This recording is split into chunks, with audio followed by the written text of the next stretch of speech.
Have your kids brought out a side to you that you had no idea was in there? Yeah, for sure. I had no idea this anger was inside of me, or frustration, pride. All the things I tried to point out to her, the kids revealed. But it was like, it made me needy for Jesus, because I'm seeing a whole new side of me that's not pretty at all. And I thought, who am I? We've got Bruce and Maria Goff with us today that have 4 daughters. How old are they? 9, you say. 9, almost 10. Wait. They're not that old. You're struggling to remember their ages? Sorry, I'm tired. I'm very tired. We have an almost 10-year-old, an almost 7-year-old, a 4-year-old, and a 9-month-old baby. Maria, okay, is there anything that's come out that you're like, wow?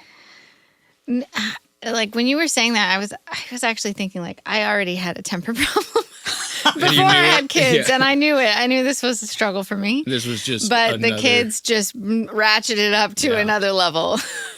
Like, oh, you really, really are an angry person. I mean, Bruce, what's that look like? Maria's not going to tell on herself. It looks like a saint who, That's a good answer. who No, patiently. you can be No, honest. I mean you do have the Holy Spirit working patience in you, no Sometimes. doubt about it. And my mom, my mom sees it better than I do. Like my mom will say, like, I can't believe how patient you are. So there's definitely that. I mean, I see it in myself. Like you were gone the other day for a lunch thing, and then you also were babysitting for someone else. So you were gone most of the day. So I had the girls.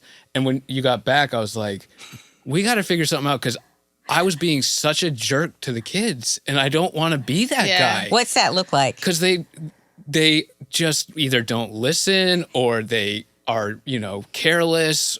And I was Or getting the number so one impatient with them, and just like being short and harsh with. I had to apologize to them like 3 times. Like, guys, I'm so sorry. I was being harsh. I shouldn't be harsh. Fast forward an hour. Hey, guys, I'm so sorry. I was harsh. Well, that's good. You're apologizing. But Maria just said, but the number one But the number thing. one, what are you going to say? The number one thing, they leave things on the floor. They don't pick up after themselves. So they're children. Everywhere it's they go, usually it's like one in a particular. trail of stuff. Pillows from the couch. They just sit on the couch, and then I don't see it, but they must just be like, that's where that goes, They just drop it on the floor. I'm like, why is it every time you sit on the couch, the pillows are on the floor, and then you just leave, and then So what do you say to the parent listening right now that says, well, that's your fault. You didn't train them to pick up those pillows and put them back and those toys back in their bin? I say, that's part of it. I mean, I think that's a legitimate part, right? I don't think that's what Maria was going to say. I say, yes, but that takes time. And for the little ones who are only 4, you've been working on it for a long time. They forget. And they are too busy doing what they're doing. They're kids. They're acting like a 4-year-old. Yeah. And as many times as you tell them to pick up after themselves, they still don't. No, So. Dave, I think that's a good point, though. Because, so we're talking about 2 things here. One, I have an unreasonable expectation of tidiness.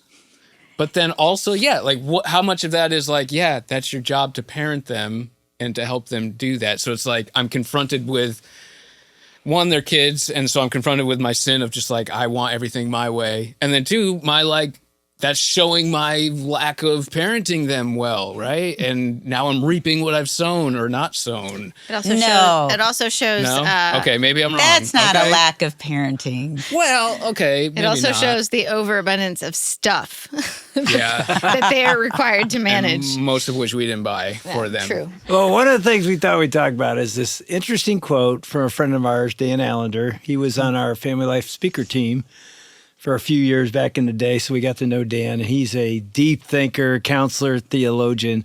And he said, one of the biggest sources of conflict between you and your child is when they refuse to bow down to your idols. Man, read that one more time. That's an interesting Read it again, Dave, quote. because it is really good. One of the biggest sources of conflict between you and your child, between you and your kids, is when they refuse to bow down to your idols. So, do you have idols as parents? Yes. Is yours things picked up control. neat? I think probably at the base of it's control, which is new to me since we had our marriage counseling a few years ago. What do you mean? The counselor was just like, so blunt to me saying, it's because I was saying, I think the reason I'm like that is this and that. And he says, no, Bruce, you're like that because you want to be in control. I was like, whoa. And I'm like, you, okay? Maria's like, yay! Like, what are you talking? I mean, maybe, but I don't think so. Let me tell you why. I'll tell you, counselor, why I'm doing it. Was he right? Oh, 100% right. Yeah. So I think probably at the root of my idol is control. Like I want the house to always look like no one lives there. Because it makes you feel better. Yeah, and like then I can relax. And like if you're messing it up, I can't relax. Do you think maybe at the root of all of our idols is control? Possibly. Sin? Pride. Yeah. Like pride and control. Yeah, this is about me. Like the world revolves around me. I want to be my own God. Yeah. Probably. Ultimately. Okay, it's confession time. What about you, Maria? Yeah, what's your idol? Let's talk about that for a little bit. I mean, I think at the base of mine is also control. You know, I want things to go the way that I envision them going. And I want sleep. And when that doesn't happen, I turn into a monster. So that would be control. Yeah. What's yours? I think just looking back on when the kids were little, mine was image. Like, if they're not performing, if they're not acting, if they're not doing something in a way that reflects a good light on me, but reflects poorly on me, that bothered me. You experience, I mean, not to point fingers. No, but we have an example of that, right? Just the other day when the neighbor was talking to you. Yes. What happened? A neighbor came across the street and the girls had been playing, and she came over to tell me that her daughter had said that Gloria was being mean to her and had left her out. And Gloria, our daughter. Yeah. I just had like a visceral reaction. I'm like, what did she say? You know, like I just got immediately upset. And she was saying she didn't want her to go to the park. And I'm like, well, our number one rule. And I was just like, all of a sudden, just like reiterating to her, like, so mad. Like, our number one rule is never leave anybody out. And you let me know if this happens again. And I'm like laying it on thick to Gloria when we went inside, like, you don't ever treat anybody like that, you know? And then I realized, like, why is this making me, why am I having such a strong reaction to this? And it was really because I felt like, no, my kid's not going to be the one leaving people out. That's not my kid, you know? And it was more a reflection of me than I was upset that they were sinning. Hey, real quick, I just wanted to remind you that this is a special time of year to give to Family Life because every gift is being matched through the end of the year. Do you hear that? Every gift matched through the end of the year. And that means your support goes twice as far to share God's hope with families everywhere. So don't miss the opportunity to double your impact today. To give, just visit FamilyLifeToday.com or you can call 1-800-FL-TODAY. That's 1-800-FL-TODAY. Okay, let's get back to the conversation. Well, I can remember too, I think our oldest at the time was 18 months old. And I come from a very performance-oriented family. Yes, she does. And so I remember my mom, like, having that outgoing personality, funny, more extroverted was always a value in our family. And I was that. But I remember our youngest was super introverted, even as a baby, you could see it. You know, It just wasn't friendly to other people, shy. And my mom would always say, he's just different, isn't he? And I'm thinking, and instead of just, I said, well, yeah, he's who God made him to be. But then I'd go to bed at night and think, well, that's embarrassing. You know? Right. And he's not talking to a stranger and he's hiding his head. I'm like, come on, man. Make me look good. And even sports. Like, I can remember Dave and I got married and people are like, oh, your kids are going to be so athletic. And we're going to, we're secretly saying, oh, man, our kids are going to be unbelievable. Yeah. And so that son didn't care about anything sports. He's, playing baseball, sitting down in the outfield, picking daisies. That wasn't him. That was somebody else. But still, I'm like, come on, man. And that's that whole performance thing. And I remember God just getting a hold of my heart, asking me, like, what do you care about what other people are thinking? Mm-hmm. And it was so convicting. Yeah. And I thought, man, I've got a pride thing. I had the same thing, but opposite. Sometimes our oldest will join the conversation. Like we'll have an adults table, kids are Yeah. in there, adults are, but Yeah. she'll come to the adults table and then she's talking and I'm just like, okay, Estelle, like, and I'll try to like do the kind of same like, thing. okay, that's enough. She could talk to Yeah. adults all day long, Yeah. and she's good at it, you guys. But I'm embarrassed because I'm like, okay, she's taking Oh. up too much of the conversation. But then later, someone will come up to me like, it was so nice having your daughter, engaged in the conversation. I'm like, oh, yeah, kind of. But like my concern wasn't like, oh, it Yeah. was just, how it was reflecting on me. Yeah. Well, okay, Dave. Sounds like Confession you- time. Oh, let's move on. Let's go to the next one. I think mine was performance. Really? I feel like you're so much better at that than I am. I was better than you, but compared to you, I was less because her family, and they're great. They're awesome. Her dad was my coach. Her brother was my center. I'm the quarterback. They were very athletic, and her dad's dream was they'd all be college coaches together, all four of the kids. I mean, that was a legit dream, and then when it didn't happen, he blew up. But their family every conversation was about how well they did. It was every Or conversation. how poor we did. Yeah, I mean, you sit at a dinner table and it was all about athletics and who did good and who didn't. If we're better than So everybody. it was really performance. So I thought I don't really have that. My mom celebrated the biggest game of my high school career. I went 2 for 12 with 2 interceptions against the other state rival and 12,000 people. And she's like, "You were amazing tonight." I'm like, "Mom, I lost the game." "Oh, you were so." I mean, I never had this pressure like she really had it. So I felt like I didn't put that on our kids because I You really didn't. was like, it's You're little fun. league. It doesn't matter. Just have fun. I didn't think it counted until high school. And I was around a lot of other dads and coaches that don't agree with that. They think it matters when you're 7 and 8. So I didn't think I had it, but I still think underneath. Like I remember one of our sons, when he was playing high school football, they had summer workouts. And I wasn't a coach yet. This is a year before I started coaching. I walk over toward the end to just pick them up or something. And they're running like 800, so 2 times around the football field on the track. And I see this kid like passed out, like he's only guy. They're all coming in. Oh, they're just dead tired, and there's this guy flopped on the track. I'm like, On his back? like he's like, "Oh, I can't finish." He's on the track. I'm like, what a loser. I mean, you finish. It's my son. I walk up, I'm like, "Oh my goodness." I'm like, get up. He's like, "Dad, I can't get up." And I was like, I think that's reflecting on me. And he was just dead. And he actually was a great athlete. He had a lot of fun. But it was like, there's the idol. Like, idols are revealed, I think, in your emotions. What prompts you immediately to anger or frustration or anxiety that's almost like I can't stop it. That's probably something more important than you realize. Maybe replacing God, right? Yeah. Well, Bruce, you found an article. Yeah. That's where that quote came from. Yes. Dan Allender. The article was called "When Kids Won't Bow to Your Idols."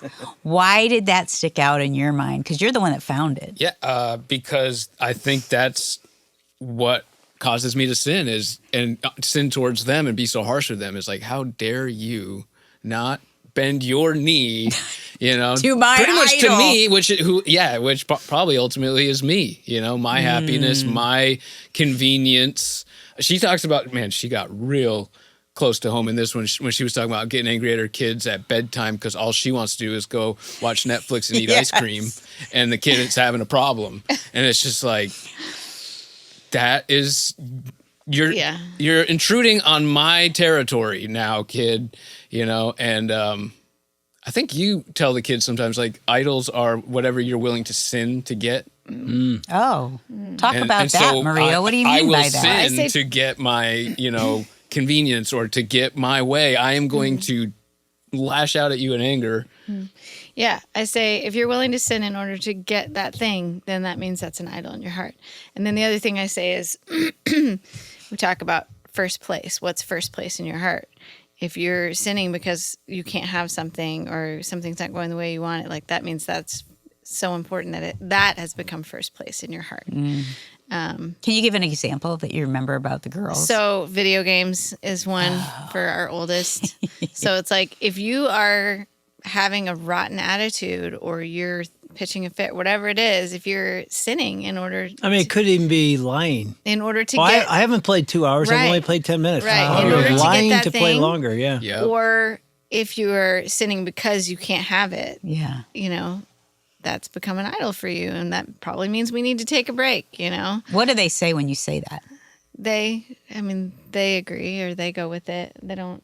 I'm thinking of one time. I think they understand. It was really sweet with, so our middle one needed a new bike, and we could get usually we just get him at Goodwill, you know, a bike. Mm-hmm. But the scholarship, you know, in Florida, if you homeschool, you get certain scholarship, and it covers bikes. Really? So we're like, well, we're going to get a new bike, you know, for Gloria. Yeah. Or no, for Estelle. For Estelle. And Estelle was like, I like my bike. I don't need a new bike. So we're like, are you sure? I asked her, are you sure you don't want a brand new bike? And she's like, no, I like my bike. and Estelle didn't realize when she was saying, I don't want a new bike, she thought she was just going to get a new Goodwill bike. So when she saw that Glow got a brand bike, new shiny bike, she had so much regret and she was so jealous. But it was sweet because she was like crying, but she didn't want to make Glow feel bad. But I went to her, she's like, I'm just so jealous. Oh, she could name it. Yeah. And she was just so upset. So it was kind of sweet. Like, yeah, she's coveting or whatever. So that was probably sin. But she could recognize it and she was struggling with it. Yeah. It was really sweet. Did you ever get her the bike? She did get a new bike. Okay, because I think hers broke or something. Busted a tire or something. I mean, so she got a new one too. But still, that was a good lesson. But in that moment, I was having an issue because it was at the end of the day, and I had checked and double checked with her about the new bike, and then she still had a meltdown about it, and I was just like, "You got to get over it." That's hard. He was able to be like nice to her about it, but I was just in that moment like, I checked and double checked, and you said you did not want a new bike. I gave you the opportunity. I didn't know. You said no. Not new to me. I mean, I wonder if an idol for parents, and maybe it's Americans in general, is comfort. Yes. Oh, because I remember being in Africa one time, years ago, and we're out in the bush and we're preaching at churches, or sometimes in little sort of homes, and they're little tiny huts, and mosquitoes and bugs are everywhere, and and it's so hot, and all of us Americans are basically freaking out. Yeah. Like, how can you exist in this? And this is their world, and we're like, we care so much about comfort. We're used to air conditioning. We're used to no bugs. And it's like, look at this. And I think I'll never forget this story in a book, and it was about bedtime. And so I think at bedtime, we want comfort. We don't want chaos. And it seems like that's when they're running around the room and you're just like, you're fried and it's control and it's comfort. And this guy was talking about, I remember his daughter's name is Mallory. How do I remember that? Because I'll never forget this story. And he says, I'm trying to get the girls to bed. My wife's gone. It's just me and 2 or 3 daughters. And Mallory just jumps out of the bathtub and starts running around going, dee-da-day, dee-da-day. And he's like, Mallory, get over here and drive. Nah, dee-da-day. She wouldn't stop. And he's like, so then she starts doing a dee-da-day dance. And he goes, I'm yelling at her. And he's like, come on, you got to stop the dee-da-day dance. We got to get ready for bed. And she goes, why? And he writes in this book, he goes, I actually had no good answer. The only answer is because I don't want you to. I want this to go quicker than you want it to go. I want to go downstairs and watch Netflix. Yeah, and eat some ice cream. Yep. I'm exhausted, and you're encroaching on my me time. Exactly. And so the author basically just said, I realized, you know what? Sometimes you just got to do the dee-da-day dance. And he goes, I got up and I did it with her, and they call it the dee-da-day dance. Anyway, I'll never forget that story because I'm like, that's so many of us parents. It's like sometimes you need to do the dee-da-day dance and forget the comfort and the chaos is just the way it's going to be. You're going to be here someday. Yep. You're going to be, there's no kids in our house. We have to go to their house to play with the grandkids. We're just sitting there looking at each other. There's nothing but comfort. It's neat all the time. Yeah. And when they come over, you're like, they just wrecked our house. I know. And then they left.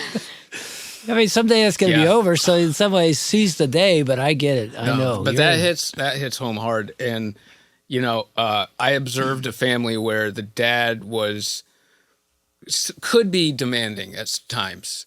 And I saw how other people in the family were like walking on eggshells trying not to make him angry, you know? And I remarked to Maria afterwards, I was like, I don't want that to characterize our home. Like, I don't want to see you guys and the girls walking on eggshells because I'm not getting my way, And then it was like that day or the next day. Yeah. She said, she came up to me. I got home from work and, the house looked like 4 girls lived there, 4 little girls. Who are being homeschooled. It actually being didn't look that homeschooled. bad because I And- usually try to pick up before he gets home. But not everything was in its place, So I get home and I'm cleaning up. I'm not yelling at anybody, but I'm clearly not happy either, So I'm picking up this, picking up that. And then Maria comes up to me. She's like, hey, Estelle just came up to me and said, I want to ask Daddy to play video games. I'm afraid he'll get mad at me. And I was just like, There it is. there she is, walking on eggshells, doesn't want to make me mad. Well, he goes into tidy mode, which believe me, he's Bruce, I going have around- tidy mode. He's going around the house picking up, and it's like And he's not yelling at Not anybody, yelling. but you can tell that there's a tension. He's exasperated. it's like Nate Bargatze when he talks about, look, my wife mows the lawn, which I don't mind. I don't love the attitude she does it in, or the tone she does it in. And that's how it is. I'll clean, but somehow I'm communicating I'm not happy about this, even though I'm not like raging, but it's like clear Dad's not happy. So that was convicting of like, oh, I'm doing the very thing I just told you I don't want to characterize our home. It's almost like she said out loud, I don't want to poke Dad's idol. Yeah, right. I'm afraid. It's So I'm going like, to I just... see he's bowing Yeah. to it. Yeah, and I don't want to go bow down to it with him, but that's going to make him mad. And here's the core idea is the primary source of parental anger isn't always a child's misbehavior, but their refusal to conform to a parent's personal idol. Things like the need for control, the need for success, convenience, or a good reputation. Those are all the things we just talked about. Yeah. So as a listener, we're asking you, even like right now, as you've been listening, is God bringing up an idol or something that has just been bothering you? And could you call it that, an idol? Or what do we do instead of saying it's an idol? Do we blame our kids for it? Like my kids are just messy or obnoxious or whatever. What do you guys think? That's an interesting way to frame it. Like I didn't think of that. Like I'm blaming the kids for it, but it's actually my idol. Right, yeah. They didn't carve it. Yeah, You did. yeah. Yeah. You did. We're so thankful for you, our Family Life community. Your partnership helps us reach more families with God's truth and hope. If today encouraged you, would you consider giving to keep it going? If so, just visit FamilyLifeToday.com or call 800-FL-TODAY to partner with us. We'd be honored to have you in our corner. I'm in your corner. in your corner. These are the things that are truly us. I always think whenever I think about or talk about idols, I think of Tim Keller's sort of definition. It's idols, good things in your life aren't bad unless they become the ultimate. Right. Like Yeah. if this job goes away, it's a bad thing, but if it destroys your life, it was too important. I mean, one of the things she mentions in this article, how to know, is your emotions, which we've been talking about. Oh, how to spot your idols, yeah. But also your successes. What do you celebrate in your home? Which is nothing wrong with that. But could it be way too important? Like we live in a day and age where athletic success for our kids is an idol in so many ways. Yep. Like Or- people are or, missing church, they're missing small school. groups, everything. School, grades, for academics. that. Art, And drawing. Yeah. we lived in that day. Our son went all the way to the NFL, but it can become way too important. Yeah, when we asked our kids, they were probably elementary school and middle school, what do you think our greatest values are as a family? Yeah. And they said sports. They didn't even blink. Sports. Yes. Sports. Well, of course, duh. And we're like, where's Jesus in the whole thing? Yeah. We're in the ministry, for goodness Yeah. sake. Sports. Well, okay, so this is where I can get frustrated though, because I've heard people say like, be careful of always affirming the things your kids do, because then they think your love is based on what they do. Yes. But it's like, but then you're thinking, like, I feel like I can't win because it's like, I'm trying to be a good parent and encourage them. Yeah. But if you're always just encouraging, hey, you did so good, what a great throw, or hey, you got an A+, way to go. Okay, then I've heard like, oh, that can be bad too. You got a D-, way to go. Right? Yeah. But are you praising the effort? The effort, You know? I think what their alternative was like, hey, praise their generosity or Their but even that- character qualities. But then is that saying that's why I love you? Like, I don't know. I get frustrated. Like, what? I It's a How do you do it balance. right? I think it's having a balance. Yeah, me Yeah. too. Yeah. Like Yeah. I know a girl that I know, her parents never said anything about her outward beauty ever. Didn't say she was beautiful, pretty, nothing. Probably Right. trying to be careful. They're trying to be Exactly. careful. Because you don't want them to just I don't want them to oh, think that that's her. That's all going to be that her there is to idol. you. Yeah. Like, oh, it's all about looks. And if I always tell How her did she's that go for beautiful, her? So then you swing the pendulum the wrong way. Terrible. Too far the other because she way. felt like I'm ugly. My parents never ever say anything. Right. So it's not that you're focusing on that's all you're looking at for her, but it is something that it's balance. Yeah. Well, in that example, like I like to tell them they're beautiful just when they strike me as being beautiful, not necessarily like I'll Externally. tell them beautiful sometimes when they've dressed up for like daddy daughter night or on a Sunday or whatever. But I tell them they're beautiful at other times too, so they Yeah. know it's not just based on what you're wearing or Yeah. how you did your hair. Or And whatever. I think that's scriptural, actually. It's So not- what do you do with your idols? When you realize, wow, I think I have an idol, how do you lay it down? Yeah. Tell us, oh pros over there. Well, let me just. I think it takes a lot of prayer, and yeah, I mean, recognizing it is the first thing. Like in this season for me, it's been a big wake up call for like how much of an idol. Like I think I knew sleep was an idol for me, but like how much of an idol is sleep? Sleep's Right, 'cause just that's a good necessity. thing. Right. yeah, That's you a need good it thing. to survive. Yes, but But if also you'll sin either without it or to get it. yeah, and when it like causes so much anxiety and panic, it's like it reveals a lack of faith and trust in the goodness of God. Realize like having moment like I don't know, you just have to be real with yourself in the moments when you see your weakness and feel your weakness and just give it to the Lord. Talk to the Lord about think it that's like, good. in the middle of the night. I mean, you've got moms and dads listening. They're living right where you guys are living. They're like, are you saying my need for sleep is an idol? Or is it a necessity? I mean, Yeah. it's both. I mean, I mean, she it can says, be. when she says how to spot your idols, she says, in terms of your emotions, she says, trace your strongest negative feelings back to what desire is being threatened.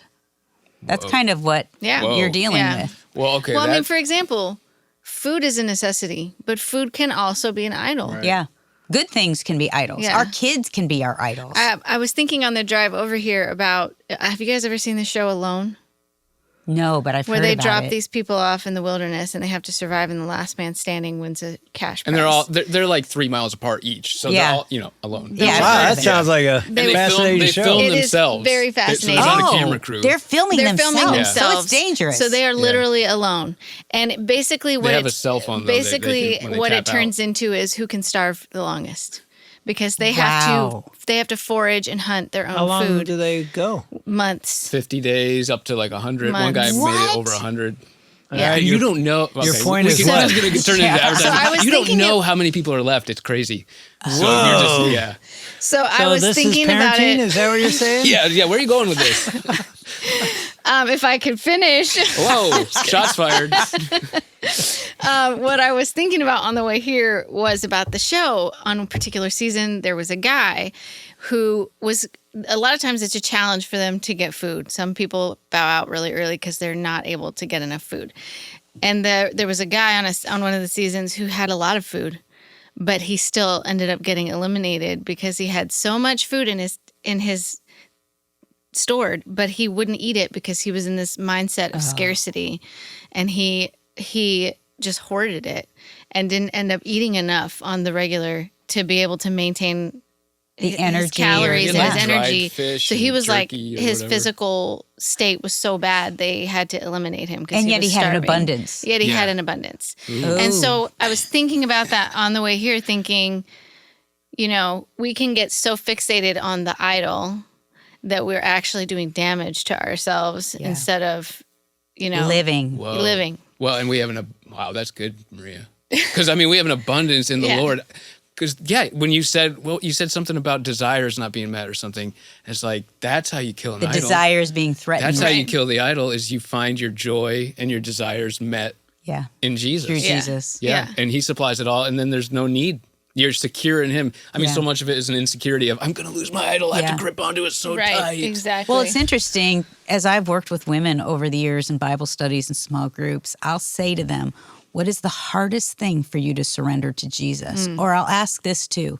What's the thing you worry about the most? Ooh. Almost every time, and these are all moms, my kids. I worry about them the most, and it's the hardest thing for me to surrender because I don't know if I trust that God is good. And so even with that, with idols, it could be the thing we worry about the most, the thing we hold on to the most, and the thing that we try to take control of the most, because when we're fearful, we tend to get into control and not live in the abundance that God's given us. When Jesus says, I came that you might have life and might have it to the full, that's where he wants us to live.